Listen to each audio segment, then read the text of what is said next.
Chapter 11, Part 2, 28th of February 2019, 10 a.m. Up and away. All good so far? The taxi delivered me to the airport on time, plane departed on time, and I've just been served coffee and biscuits while browsing the films and music available. I was far too excited to sleep much last night, but hopefully I can get an hour or two on the plane.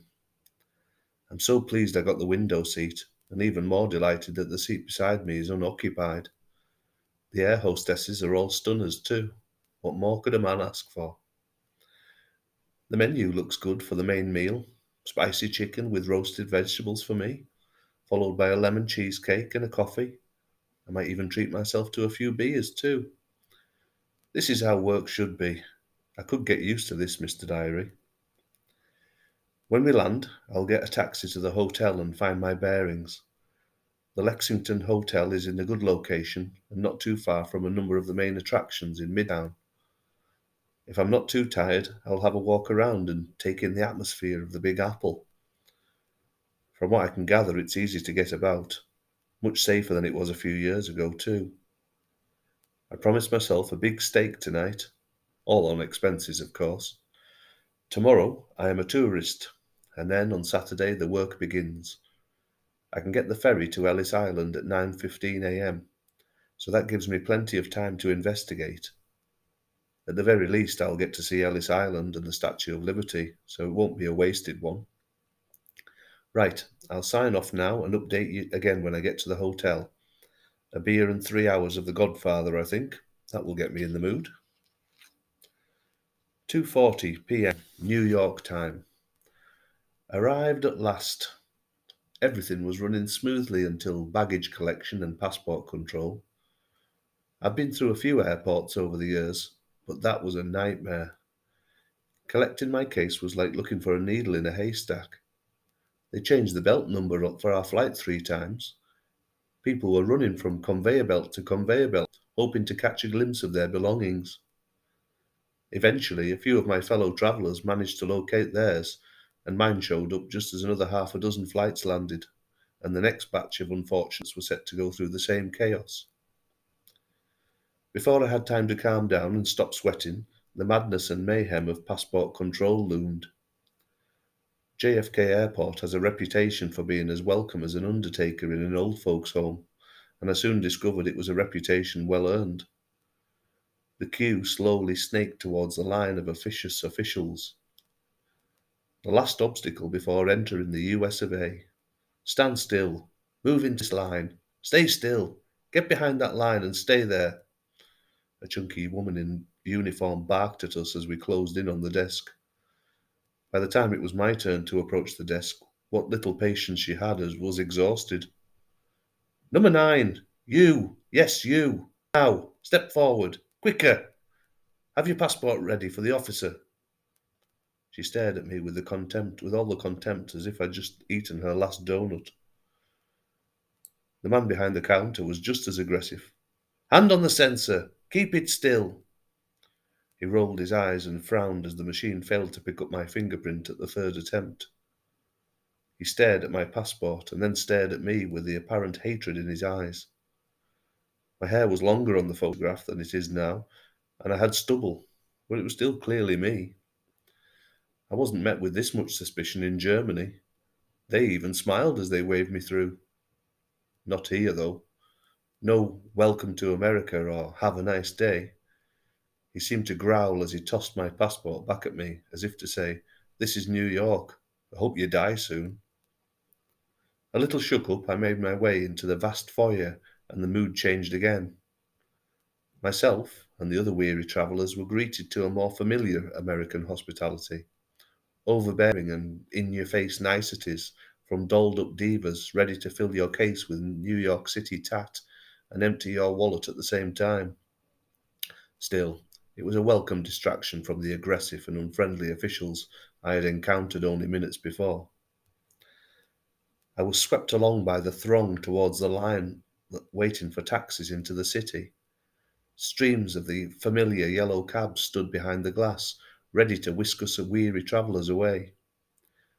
The queue moved apace, and I was soon at the front.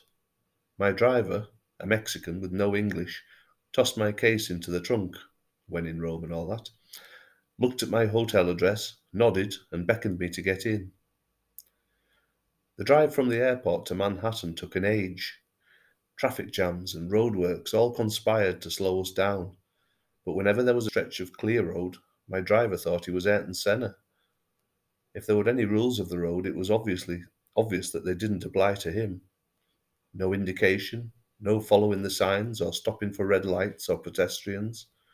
I held on to the door handle like my life depended on it, which it quite possibly did, until that famous skyline caught my eye. As we crossed over the East River into Manhattan, it was impossible not to be transfixed by the sheer size and magnificence of the buildings. The Empire State Building, the World Trade Center, the Chrysler Building.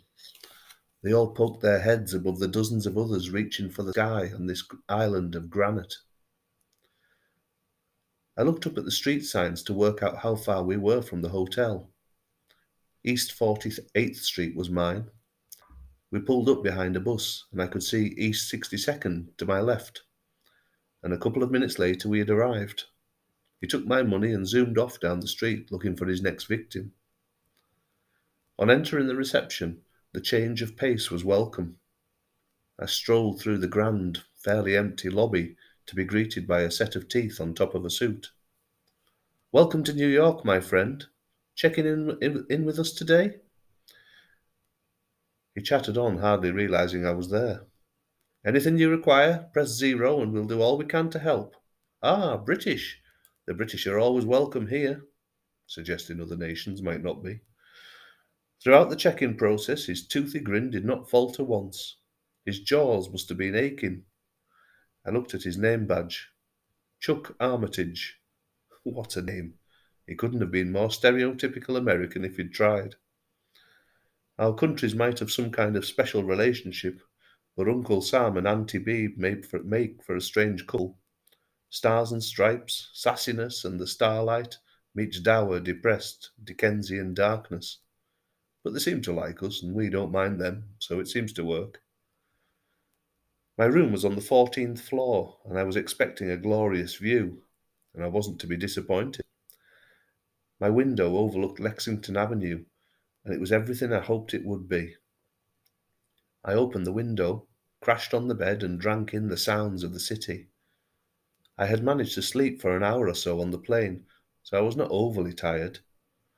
If I could stay awake another few hours and go to sleep around 9 p.m., New York time, I should combat the jet lag and be bright-eyed and bushy-tailed when my touristy day begins tomorrow. And that steak later. Mr. Diary, you need a break too. I'm going to go for a wander for a couple of hours. You get yourself some rest, and I'll update you later. 9:20 p.m. I am stuffed and I am shattered. A wander up to Trump Towers and the Rockefeller Center on Fifth Avenue was a nice start. So much to see. It was bitterly cold, but not too unpleasant. I felt for the homeless, though, especially on nights like this, and there seemed to be so many of them. The forgotten souls. I helped a couple by parting with a few dollars. At least I hope I did. You have to hope. Still plenty of tourists out there. The city doesn't sleep, but I will. I found my steakhouse, and it was a good one too. My belly is full, and my eyelids are heavy. Time to sign off and get some sleep. Just over 70 years ago, Ernie set foot in this city for the first time. I wonder what he would make of it now. So much has changed. As his ship sailed in, was he given a warm American welcome, or were the administrators as hostile as the ones who greeted me? Time will tell. Good night, Mr. Diary. Sleep well.